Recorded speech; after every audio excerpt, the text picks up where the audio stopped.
Now, this illustration deals with the definition of service point in accordance with NEC Article 100.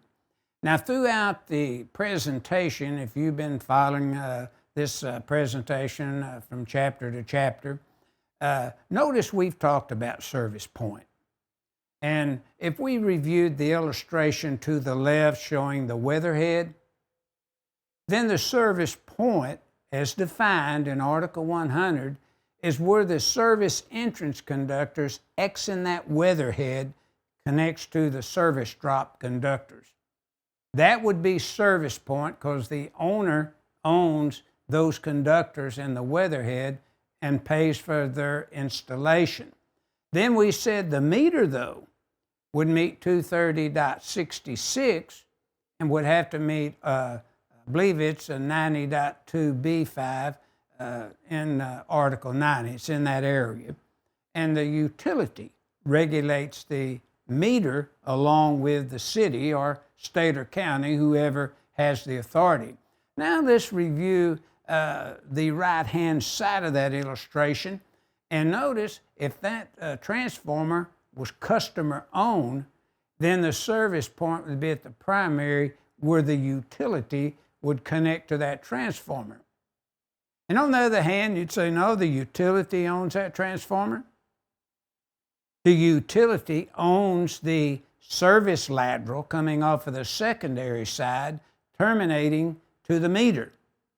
Then the load side of that meter would be the service point where the conductors routed into the service equipment in accordance with 230.70 and 230.91.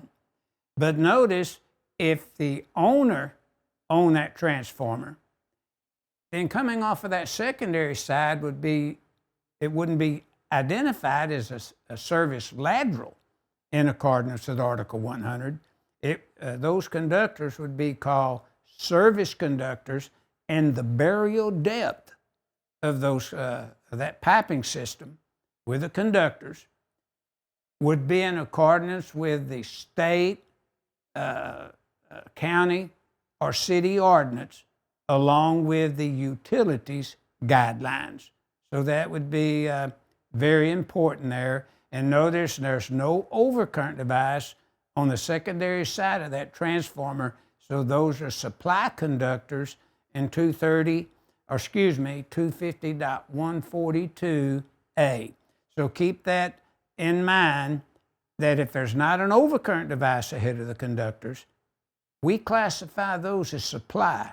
If there's an overcurrent device ahead of the conductors, then they're classified as load, and the grounding and bonding is either table 250.102C as in car 1 for no overcurrent device ahead of the conductors, or table 250.122 based upon an overcurrent device ahead of your conductors. So this is the service point identified when we're using Article 230.